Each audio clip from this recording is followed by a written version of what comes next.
ہم محلے کی سب لڑکیاں کالج پیدل جاتی تھیں، باتیں کرتے چلتے تو فاصلے کا پتہ ہی نہ چلتا۔ شام کو ہم ٹیوشن سینٹر بھی ساتھ جاتی تھیں۔ پہلی شفٹ میں لڑکوں کا گروپ پڑتا تھا۔ ان کی چھٹی کے بعد ہماری کلاس شروع ہوتی۔ جس راستے سے ہم جایا کرتی اس سے ایک لڑکا واپس آیا کرتا تھا۔ ایک دن جو ہی میں ٹیوشن سینٹر میں داخل ہوئی، میں نے میٹرک اچھے نمبروں سے پاس کیا اور کالج میں داخلہ لے لیا۔ والدہ کی طرح معاشرے میں عزت کی خاطر محنت شروع کر دی، خوب دل لگا کر پڑھتی۔ کالج میں میرا شمار لائق لڑکیوں میں ہوتا تھا اور سب کو امید تھی کہ میں اپنی ماں کی طرح پروقار رہوں گی۔ میں بھی اپنے خاندان والوں کی امیدوں پر پورا اترنا چاہتی تھی۔ خود کو پڑھائی کے لیے وقف کر دیا۔ کالج باقاعدگی سے جاتی۔ ہمارا گھر کالج سے قریب تھا۔ میری سہیلیاں پہلے ہمارے گھر آتیں، پھر وہاں سے ہم اکٹھی کالج جاتی تھیں۔ ہم کالج پیدل جاتے، باتیں کرتے چلتے تو فاصلے کا پتہ ہی نہ چلتا۔ شام کو ہم ٹیوشن سینٹر بھی ساتھ جاتی تھیں۔ پہلی شفٹ میں لڑکوں کا گروپ پڑتا تھا۔ ان کی چھٹی کے بعد ہماری کلاس شروع ہوتی۔ جس راستے سے ہم جایا کرتی اس سے ایک لڑکا واپس آیا کرتا تھا۔ جو ہی ہم ٹیوشن سینٹر میں داخل ہوتے وہ پڑھائی ختم کر کے نکل رہا ہوتا۔ یوں روزانہ اس سے ہمارا سامنا ہو جاتا۔ وہ کسی اچھے گھر کا معلوم ہوتا تھا۔ ہم میں سے کسی کو نظر اٹھا کر بھی نہیں دیکھتا تھا۔ پروین ہمارے گروپ کی لڑکی تھی، خود کو بنا سنوار کر رکھتی۔ اس کی سوچیں ہم سے کچھ مختلف تھیں۔ گھر قریب ہونے کی وجہ سے وہ ہمارے ساتھ ہی آتی جاتی تھی۔ سب سے پہلے پروین نے اس بات کا نوٹس لیا کہ اس لڑکے سے تقریباً روزانہ مڈ بھیڑ ہوتی ہے، لیکن یہ آنکھیں جھکا کر گزر جاتا ہے۔ عجیب لڑکا ہے۔ وہ روز ہماری توجہ اس لڑکے کی طرف مبذول کراتی اور ہم اس کی باتیں سنی انسنی کر دیتے۔ پروین کی باتوں نے رفتہ رفتہ ہمیں بیزار کرنا شروع کر دیا۔ ایک روز اس نے حد کر دی۔ جب وہ لڑکا سامنے آیا، پروین نے اسے مخاطب کر کے کہا، اپنا نام بتا دو، اگر سامنے والی دیوار پر اپنا نمبر لکھ دو گے تو ہم بہت مشکور ہوں گے۔ ہم میں سے کسی کو یہ توقع نہ تھی کہ ہماری یہ سہیلی ایسا کچھ کر گزرے گی جس کے نتیجے میں ہم سب کو سر جھکانا پڑ جائے گا۔ اس لڑکے کو بھی پروین کی جرت ناگوار گزری۔ اس کی تیوری پر بل پڑ گئے۔ اس نے کوئی جواب نہ دیا اور اس کے بعد اس نے دوسرا راستہ اختیار کر لیا۔ پروین کو بے حد شرمندگی ہوئی۔ اب پروین جتنی بے چین اور پریشان تھی، ہم سب اسی قدر خوش تھیں۔ جب وہ موجود نہ ہوتی تو ہم آپس میں کہتی، اچھا ہوا جو وہ ہیرو غائب ہوا، خس کم جہاں پاک، ورنہ پروین نے تو ہمارا سر جھکا دیا تھا۔ معلوم نہ تھا کہ اس بیچاری کو اس لڑکے سے واقعی سچی محبت ہو گئی تھی، لہٰذا اسے کسی پل قرار نہ تھا۔ ہم اس کے دل کی بے کلی کو اہمیت دیتے اور نہ اس کی کچھ سنتے تھے۔ اس نے بالآخر خاموشی اختیار کر لی اور اندر ہی اندر گھلنے لگی۔ ایک دن اتفاق سے اس نے کالج کے باہر اسے دیکھا۔ وہ اپنی بہن کو لینے آیا تھا۔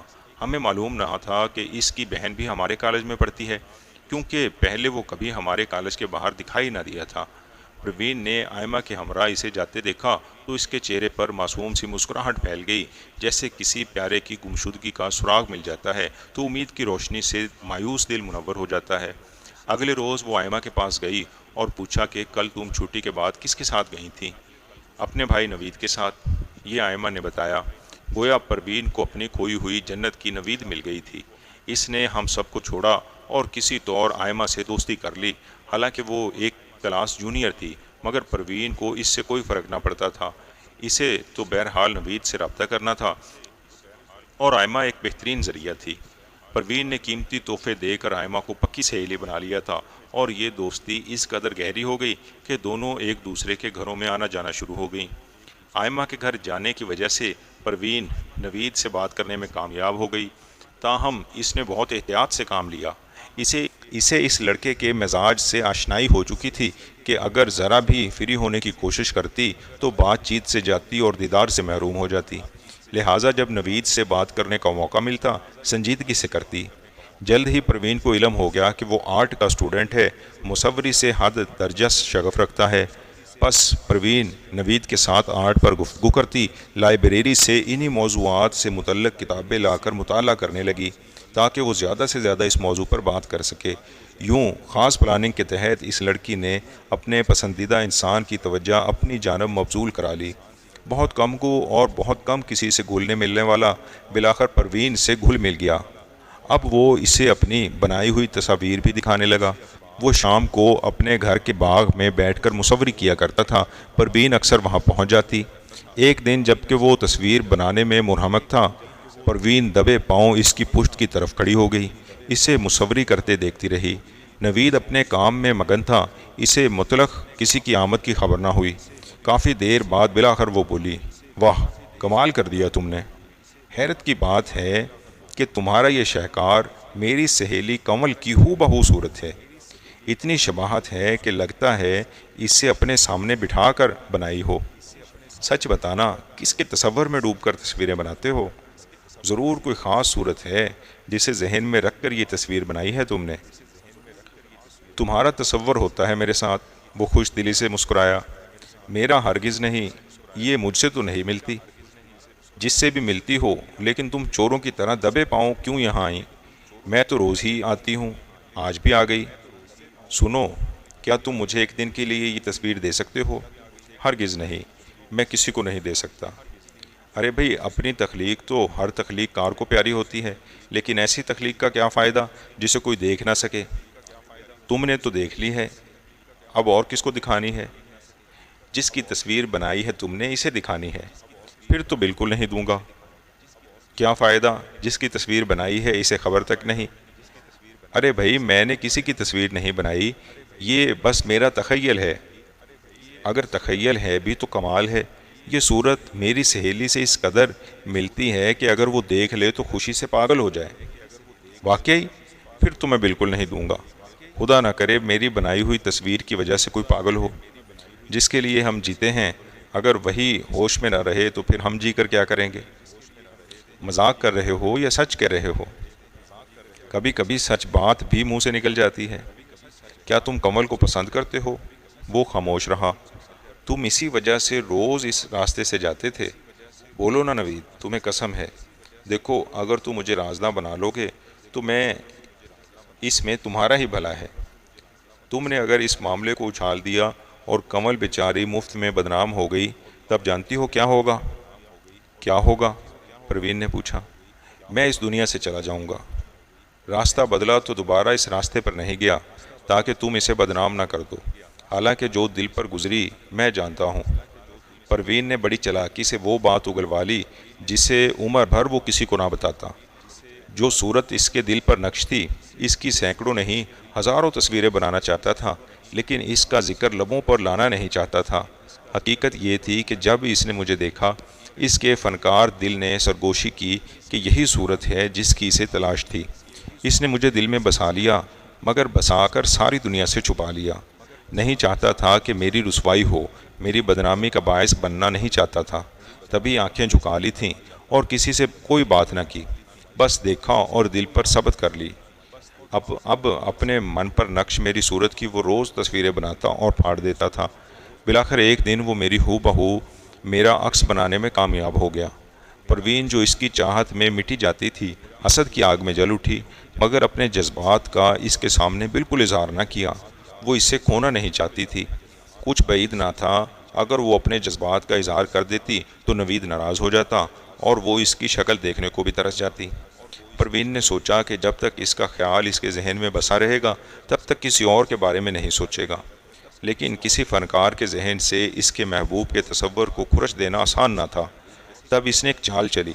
نوید سے کہا، اگر تم کنول کی ہو بہو تصویر بنانا چاہتے ہو تو میں تمہیں اس کی فوٹو لا دیتی ہوں۔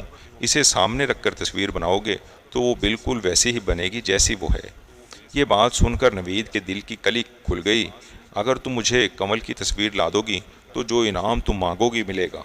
وعدہ کرتے ہو؟ وعدہ رہا۔ تو پھر یہ تصویر جو تم نے بنائی ہے مجھے دے دو تاکہ میں اسے دکھا کر فوٹو مانگوں۔ وہ تمہیں بہت پسند کرتی ہے۔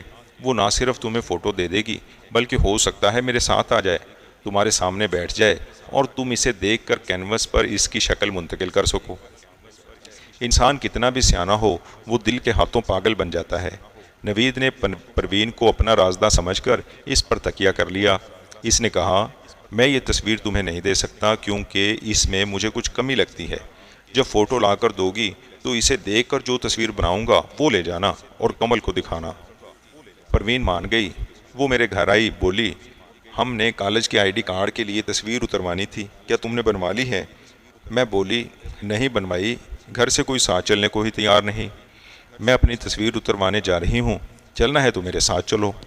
میں نے سوچا چلو اسی کے ساتھ چلی جاتی ہوں، ورنہ یہ کام رہ جائے گا۔ جانے کب بھائی یا امی کو فرصت ملے۔ میں اس کے ساتھ فوٹو کھنچوانے چلی گئی۔ اگلے دن ہمیں فوٹو لینے تھے، میں نہ جا سکی۔ وہ اپنی تصویر لینے گئی تو میری بھی لیتی آئی۔ مجھے علم نہ ہو سکا کہ اس نے ایک فوٹو رکھ لی ہے۔ فوٹوگرافر نے 4 کاپیاں بنائی تھیں، اس نے 3 مجھے دے دیں اور چوتھی اپنے پاس رکھ لی۔ مجھ سے کہا کہ اس نے 3 ہی بنائی ہیں۔ میرا سادہ ذہن اس طرف گیا ہی نہیں کہ اس نے میرے ساتھ دروغ گوئی سے کام لیا ہے۔ اس پر شک کی کوئی وجہ نہ تھی، برسوں سے ہماری دوستی تھی۔ پروین نے میری فوٹو نوید کو دے دی اور اب جو تصویر اس نے میری فوٹو کو دیکھ کر بنائی وہ بالکل میری شبیہ تھی۔ نوید نے وعدے کے مطابق اپنی تخلیق پروین کو دے دی، مگر پروین نے مجھے نہ دکھائی بلکہ فوٹو اور تصویر دونوں اپنے پاس رکھ لیں۔ چھٹیاں ختم ہوئیں تو ہم نے ساتھ کالج جانا شروع کر دیا۔ وہ اس بار ہمیں راستے میں ملا۔ مجھے دیکھتے ہی اس کا چہرہ خوشی سے کھل اٹھا، جیسے کوئی کھوئی ہوئی چیز دوبارہ اسے مل گئی ہو۔ اللہ جانے پروین نے میری طرف سے کیا خوش فہمی اس کے دل میں ڈالی تھی کہ اب وہ پھر اسی راستے پر نظر آنے لگا۔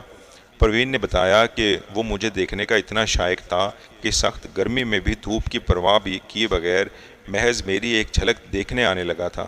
میں ڈر گئی کہ کہیں وہ کوئی ایسی ویسی حرکت نہ کر دے جس سے میری عزت میری سہیلیوں کی نگاہوں میں کم ہو جائے۔ تاہم اس نے کوئی ایسی حرکت نہ کی، بس وہ سڑک کے دوسرے کنارے سے ایک نظر ڈال کر اپنے راستے پر چل پڑتا تھا۔ اب میں بھی سوچنے لگی کہ واقعی یہ عجیب لڑکا ہے۔ پروین نے سچ کہا تھا کہ اگر وہ نہ بتاتی تو کبھی مجھے علم نہ ہوتا کہ وہ صرف ایک میری جھلک دیکھنے کے لیے آتا ہے۔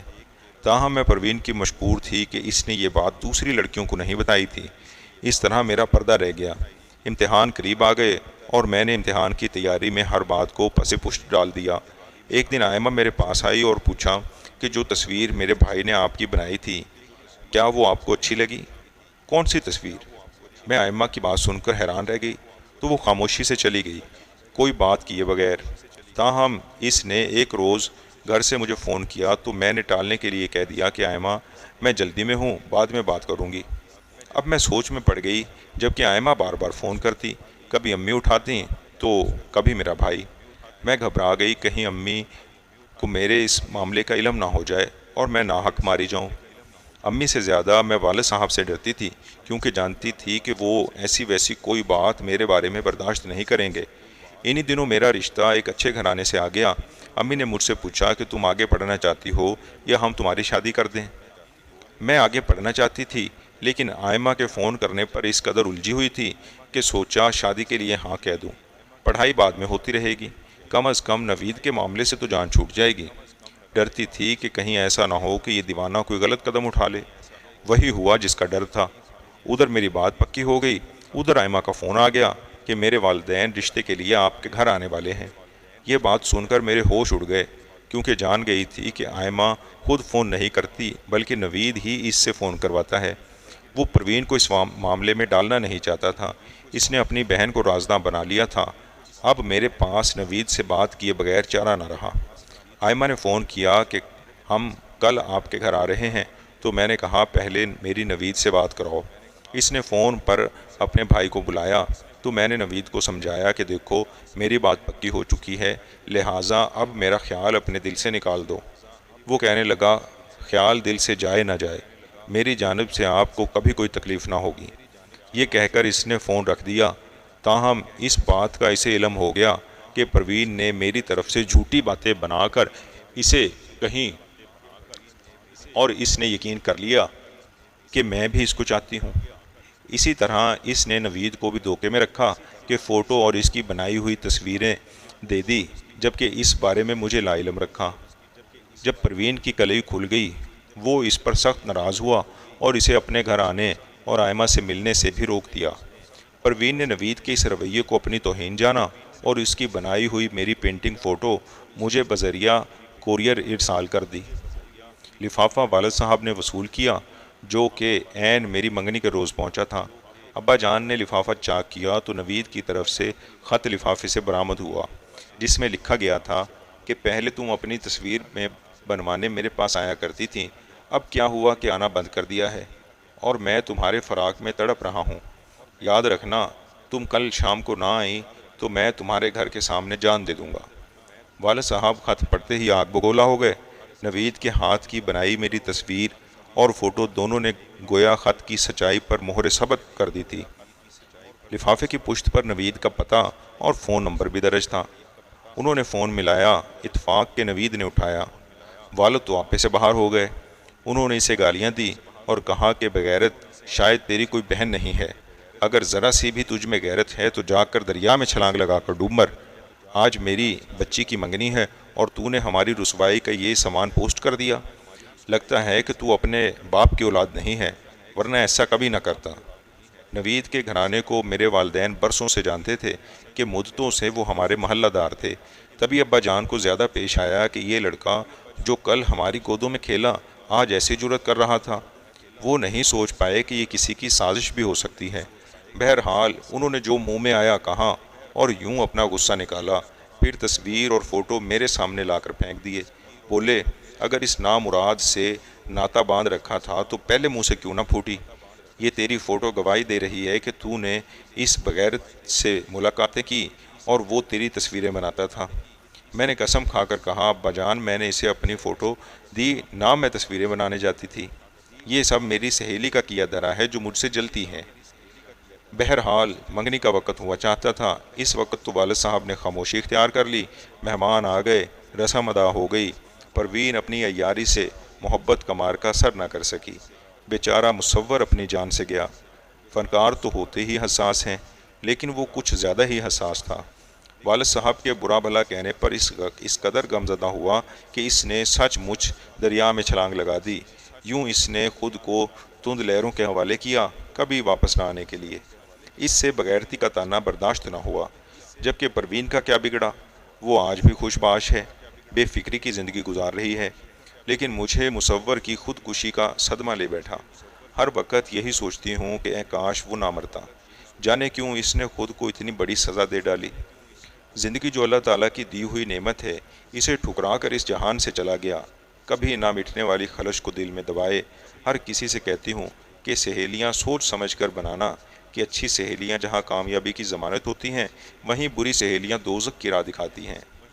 پیارے ناظرین و سامعین، ہماری پیش کردہ کہانیوں کا مقصد آپ کو معاشرے کی تلخ حقیقتوں اور اپنے ارد گرد بسنے والوں کے ساتھ پیش آئے سچے واقعات اور آپ بیتیوں سے آگاہ کرنا ہے، تاکہ آپ بھی اپنی فیملی کے اتار چڑھاؤ سے بخوبی واقف ہو جائیں اور آپ کی خوشیوں کو بربادی اور غموں کا سیلاب بہا کر نہ لے جائے، بلکہ آپ اس کا بخوبی تدارک کر سکیں۔ چینل کے ساتھ جڑے رہیں اور سبسکرائب بھی کر دیں۔ بہت شکریہ۔ وہ شام کو اپنے گھر کے باغ میں